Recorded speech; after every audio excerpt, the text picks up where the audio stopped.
Welcome to our YouTube channel. आप सबों का हमारे इस यूट्यूब चैनल पर बहुत बहुत स्वागत है। कल से हमने मुख्य सेविका के लिए एमसीक्यू क्वेश्चन की एक सीरीज़ शुरू की थी। आज उसी कड़ी को आगे रखते हुए ये दूसरा वीडियो है। चलो शुरू करते हैं बिना समय गंवाए। आज जो विवाह का टॉपिक है यूनिट 2, उससे कुछ इंपॉर्टेंट क्वेश्चंस लाए हैं। और जो क्वेश्चन है ना, अभी आज देखोगे 21 क्वेश्चन है, वो आपको एक कंसेप्ट बिल्ड करके देगा। ऐसा नहीं कि सिर्फ एक एमसीक्यू क्वेश्चन है। आप लास्ट तक देखो वीडियो को और पता चल जाएगा कि आपका एक टॉपिक क्लियर हो चुका है। ठीक है, अगर ना हो तो फिर आप बता सकते हो कमेंट में। मैं गारंटी देता हूँ ये पूरी वीडियो देखो लास्ट तक, और ये आपका पूरा कंसेप्ट जो है मतलब पार्ट 2 का जो यूनिट 2 है विवाह का जो है, उसका एक टॉपिक कंप्लीट करके ये देगा ये वीडियो। ठीक है, चलो शुरू करते हैं। क्वेश्चन नंबर 1 है, एक निम्न जाति की स्त्री का विवाह एक उच्च जाति के पुरुष के साथ अगर होता है तो उस स्थिति को क्या कहते हैं। देखो, यहाँ जाति का संबंध वर्ण से है। एक जाति क्या होती है, जैसे कोई ब्राह्मण है, कोई यादव है, कोई कुशवाहा है, कोई लोहार है, ऐसे जाति होते हैं। लेकिन यहाँ ये इस जाति से अर्थ नहीं है। इसका अर्थ है इस जाति का क्या अर्थ है, इसका अर्थ है, ये जो जाति है इसका अर्थ है वर्ण से। और वर्ण व्यवस्था के बारे में सबसे पहले बताया गया था ऋग्वेद में। आप ऋग्वेद में देखोगे तो ऋग्वेद के 10वें मंडल में जो पुरुष सूक्त का वर्णन है, उसी में जाति व्यवस्था यानी वर्ण व्यवस्था का वर्णन है। ठीक है, और उसमें बताया गया है कि वर्ण जो है 4 हैं। कौन कौन? एक ब्राह्मण, दूसरा क्षत्रिय, तीसरा वैश्य और चौथा शूद्र। ठीक है, ये 4 वर्णों का उल्लेख है। तो क्या होता है कि एक निम्न जाति की स्त्री का विवाह अगर उच्च जाति के पुरुष के साथ हो जाए, यदि पुरुष उच्च जाति का हो और स्त्री निम्न जाति का हो, तो उस स्थिति को क्या कहेंगे हम? अनुलोम विवाह। क्या कहेंगे हम? अनुलोम विवाह। अब याद रखने की जरूरत नहीं है, अभी जस्ट नेक्स्ट क्वेश्चन मैंने क्वेश्चन को अरेंजमेंट ही कुछ इस प्रकार से किया है कि ये कंसेप्ट बिल्ड हो जाए। ठीक है, अभी जैसे देखो आगे बता रहा हूँ मैं आपको। क्वेश्चन नंबर 2, हिंदू धर्मशास्त्र के अनुसार एक ब्राह्मण स्त्री का वैश्य वर्ण के पुरुष के साथ विवाह संबोधित होगा। अभी मैंने क्या बताया कि वर्ण 4 प्रकार के होते हैं, लिख लो। ये ब्राह्मण, क्षत्रिय, वैश्य और शूद्र। अब अगर जब भी ब्राह्मण जो पुरुष है वो ऊपर हो, वर्ण व्यवस्था में ऊपर हो और स्त्री नीचे, तो वो अनुलोम विवाह होगा। और इसके उल्टा यानी स्त्री ऊपर हो पुरुष नीचे हो तो वो प्रतिलोम विवाह होगा। अब जैसे इसमें देख लेते हैं, इसमें बोला है ब्राह्मण स्त्री यानी जो फीमेल है, ठीक है, वो क्या है, फीमेल क्या है, ऊपर है, और पुरुष जो है वो वैश्य वर्ण से है, यानी जो मेल है वो किससे है, इससे, यानी मेल नीचे है ना और फीमेल ऊपर, तो इसको क्या बोलेंगे हम? प्रतिलोम, यानी उल्टा, प्रतिलोम विवाह। और जब भी मेल ऊपर होगा उसको हम क्या बोलेंगे? उसको हम बोलेंगे अनुलोम विवाह। नेक्स्ट क्वेश्चन पे चलते हैं। जैसे देखो, एक धर्मशास्त्र के अनुसार वैश्य वर्ण महिला का क्षत्रिय पुरुष के साथ विवाह संबोधित होगा। फिर से वही लिख लो, क्या होगा? ब्राह्मण, क्षत्रिय, वैश्य और शूद्र। लिख लिया। अब क्या बोल रहा है इसमें? वैश्य वर्ण महिला, यानी महिला क्या है, जो ये फीमेल जो है सो वैश्य है, और पुरुष क्षत्रिय है, यानी मेल क्या है, क्षत्रिय है। अब देखो ऊपर कौन है? मेल है ना, फीमेल नीचे, तो ये कौन सा हो जाएगा? अनुलोम विवाह। मेरे ख्याल से आप समझ गए होगे। आप अब कोई भी क्वेश्चन आएगा आप ऐसे करके बना लोगे। ठीक है, कोई दिक्कत? चलो आगे चलते हैं। क्वेश्चन नंबर 4 है, हिंदू विवाह के 8 प्रकार का उल्लेख किस विद्वान ने किया है? तो याद रखना, मनु ने। हिंदू विवाह के 8 प्रकार का उल्लेख किया था मनु ने। क्वेश्चन नंबर 5 पे चलेंगे। हिंदू विवाह जिसमें पुत्री किसी पुरोहित को भेंट की जाती है कहलाता है। देखो, प्राचीन काल में क्या होता था कि यज्ञ करवाने के लिए पुरोहित को आमंत्रित किया जाता था। ठीक है, और जो पुरोहित होते थे वो यज्ञ करवाने के बाद जब विदा होने लगते थे तो उनको यजमान जो होते थे ना, वो बहुत सारे कीमती वस्त्र, आभूषण, ये सब चीज़ तो देते ही थे। कभी कभी ये होता था कि वो अपनी पुत्री को भी दान कर दिया करते थे। यजमान जो है अपनी पुत्री को भी दान कर दिया करते थे। तो पुरोहित जो है दान की गई जो पुत्री होती, मतलब यजमान की जो पुत्री होती थी, उनसे ये शादी कर लेता। ठीक है, तो इस प्रकार के विवाह को क्या कहा जाता था? देव विवाह। याद कैसे रखोगे कि अब यज्ञ क्यों की जाती है? देवताओं को प्रसन्न करने के लिए। तो यज्ञ के फलस्वरूप ही तो ये दुल्हन प्राप्त हुई है। तो इसीलिए इस प्रकार के विवाह को हम क्या कह सकते हैं? देव विवाह। ठीक है, चलो नेक्स्ट क्वेश्चन पे चलते हैं। क्वेश्चन नंबर 6, किस प्रकार के विवाह में पिता योग्य व चरित्रवान युवक को खोजकर धार्मिक संस्कार द्वारा कन्या को वस्तु एवं अलंकारों से सुसज्जित कर उसे वर को दान कर देता है? देखो, ये कुछ अभी के वर्तमान में जो है अरेंज मैरिज, अगर वर्तमान में अरेंज मैरिज में से दहेज को निकाल दो, ठीक है, तो ये बिल्कुल ब्रह्म विवाह की तरह ही है। क्या है ये? ब्रह्म विवाह। इसमें क्या होता है, जो युवती होती हैं, जो दुल्हन होती है, उनके पिताजी क्या करते हैं कि अपने ही जाति या जो अपने ही हैसियत के जो लोग हैं अपने ही जाति में, उन्हीं में से एक अच्छे से लड़के को खोजकर और अपनी बिटिया की शादी उससे करा दी जाती है। तो इस प्रकार के विवाह को हम ब्रह्म विवाह कहते हैं। ठीक है, और उसी से देखो एक तरह से क्या है ना कि देखो, कन्या को सुंदर वस्त्रों और अलंकारों से सजाने की प्रथा थी। तो यही प्रथा अब आगे चल के क्या हो गया कि अब डिमांड की जाने लगी है कि सोना जो है अब 20 तोला होनी ही चाहिए। पहले ये कोई मैंने फोर्स नहीं कर सकता था, लड़की के जो पिताजी होते थे उनके इच्छा पे डिपेंड करता था ये चीज़ कि वो लड़की को क्या क्या देना चाहते हैं।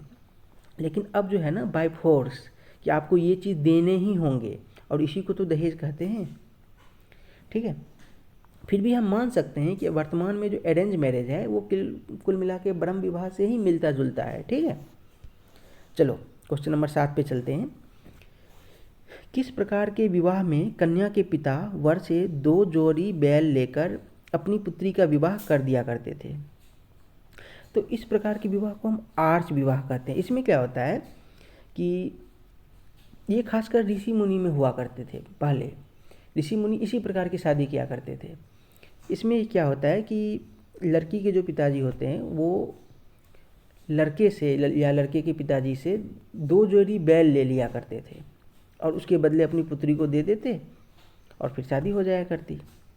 बात भी सही है, अपनी पुत्री को एक बैल को दे रहे हैं तो बदले में 2 बैल ले भी लिया तो कौन सी बड़ी बात है। ठीक है, खैर ये मजाक की बात थी। चलो हम क्वेश्चन नंबर 8 पे चलते हैं।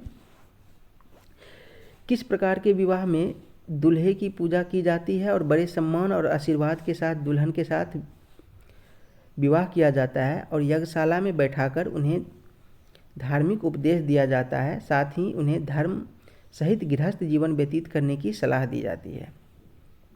ठीक है, तो इस प्रकार के विवाह को हम प्रजापत्य विवाह कहते हैं। याद कैसे रखोगे?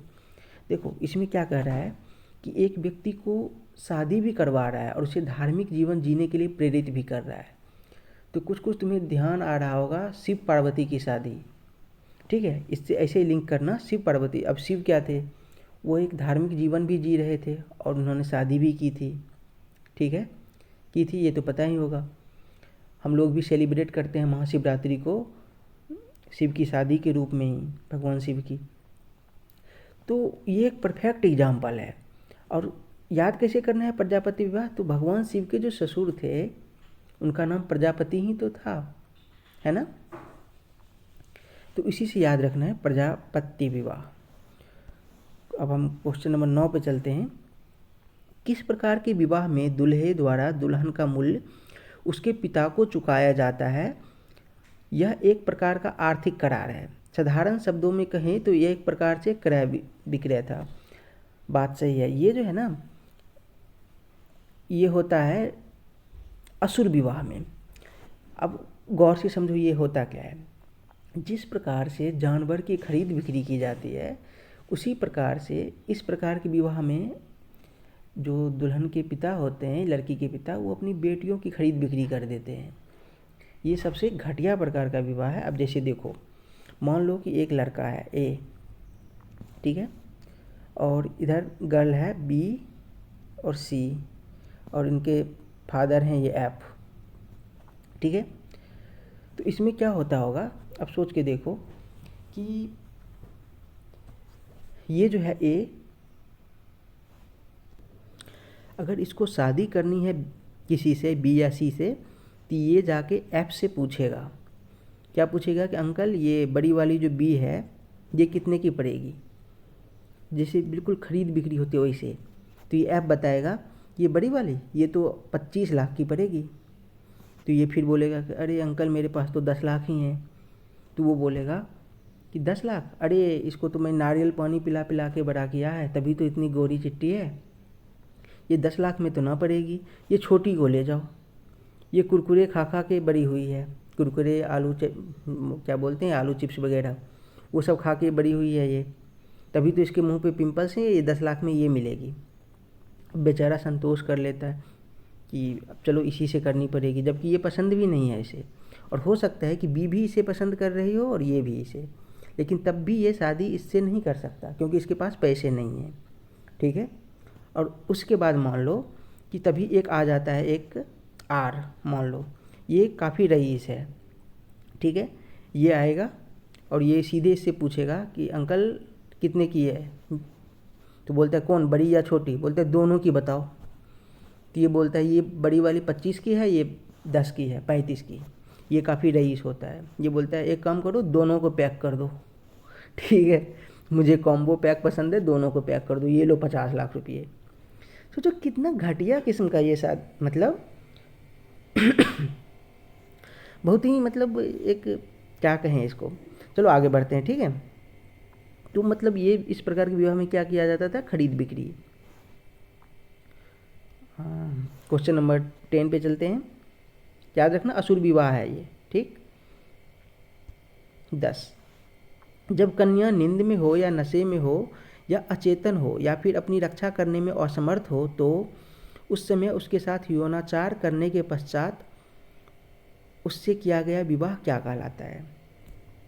देखो, जब कन्या नींद में हो, अभी भी क्या होता है कि जैसे कि किसी लड़की के साथ रेप हो जाता है, और रेप हो जाने के बाद कभी कभी लड़की भी बेबस हो जाती है, मतलब कि अब उसकी शादी कहीं और नहीं हो पाएगी शायद, तो उसको मजबूरी में उस लड़के के साथ शादी करना पड़ता है जिसने उसके साथ रेप किया। तो उस समय भी कुछ ऐसा ही था कि अगर लड़की अपनी इज्जत की रक्षा करने में समर्थ न हो, जैसे या तो वो नशे की हालत में हो और उस स्थिति में उसके साथ रेप किया गया हो, तो बाद में उसके पास कुछ खास ऑप्शन होता नहीं था, उसको मजबूरी में शादी करनी ही पड़ती थी। ठीक है। तो उस प्रकार के विवाह को क्या कहा जाता है, पिशाच विवाह। यानी अगर लड़की को धोखे में रख के किसी न किसी प्रकार से धोखा दे के उससे शादी कर लेना। ठीक है। वो धोखा किसी भी प्रकार से दिया जा सकता है, सेक्सुअल रिलेशन बना के धोखे से, या फिर नशे की हालत में कुछ करने में, नींद में कुछ करने से। तो इस स्थिति में जो उसके बाद जो शादी हो जाती थी उसी को बोलते हैं पिशाच विवाह। ठीक।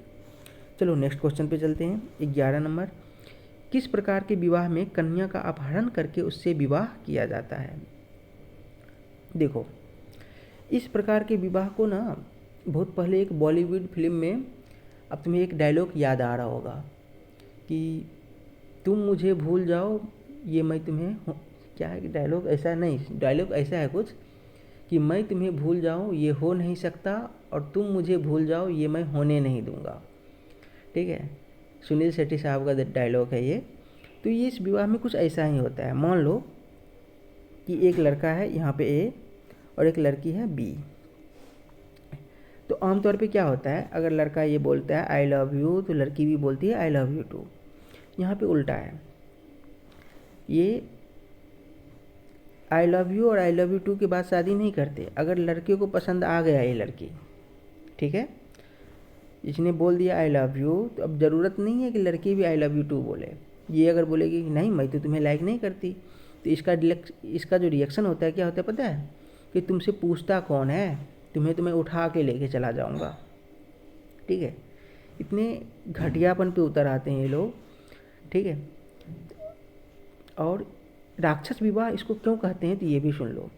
जब इसका अपहरण करने के लिए ए जाएगा तो जाहिर सी बात है कि बी के जो रिलेटिव होंगे वो अपोज करेगा कि नहीं। तो अपोज करने के बाद क्या हो सकता है, या तो इसके रिलेटिव मारे जाएंगे या ए के। तो जिस शादी का जो है मतलब बेस ही खून खराबा हो, कोई ना कोई तो मरना ही है इसमें, उस प्रकार के शादी को और क्या कहा जा सकता है, राक्षस विवाह ही कहेंगे ना। ठीक है, समझ गए होगे। यानी इसमें क्या किया जाता है, दुल्हन का अपहरण कर लिया जाता है। अगर लड़के को कोई दुल्हन पसंद आ गई हो तो लड़की की इच्छा भी मायने नहीं रखती, उसे बस उठा लो और उठा के शादी कर लो। ठीक। क्वेश्चन नंबर 12, किस प्रकार के विवाह को क्षत्रिय विवाह भी कहा जाता है। बिल्कुल यही, राक्षस विवाह को ही क्षत्रिय विवाह भी कहा जाता है, याद रखना। ठीक है, अब इससे क्षत्रिय लोग जो होंगे वो हर्ट नहीं होंगे। ये क्षत्रिय विवाह का प्रकार है, ना कि आप लोगों की शादी को कहा जा सकता है कि ये क्षत्रिय विवाह है। आजकल के जो क्षत्रिय है ना वो भी ब्रह्म विवाह करते हैं, ना कि क्षत्रिय विवाह। ठीक है, दोनों अलग अलग है, आप लोग कंफ्यूज मत होना। क्वेश्चन नंबर 13, ऋषि वत्स्यायन ने अपने पुस्तक कामशास्त्र में किस प्रकार के विवाह को सबसे आदर्श माना है। अब ये सब जान रहे हो कि ये जो कामशास्त्र है, कामसूत्र, उसमें क्या है ना, प्यार के बारे में, सेक्स के बारे में, इन सब के बारे में उल्लेख किया गया है। तो सीधी सी बात है, इसमें सबसे आदर्श किस प्रकार के विवाह को माना जाएगा, लव मैरिज को ही ना। तो लव मैरिज उस समय क्या बोला जाता था, गंधर्व विवाह। तो गंधर्व विवाह को इसने सबसे आदर्श माना था, किसने, ऋषि वत्स्यायन ने।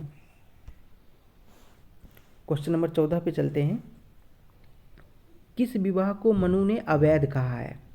मनु ने अवैध किसे कहा है, तो ये असुर विवाह को, चूँकि इसमें दुल्हन की मर्जी हो सकता है शामिल भी हो ना भी हो, इसमें तो कुल मिला के खरीद बिक्री कर दी जाती है ना, ऊपर मैंने बताया है। ये खरीद बिक्री के फलस्वरूप ये विवाह होता है, तो इसीलिए इसको मनु ने क्या कहा है, अवैध विवाह। चले आगे चलें।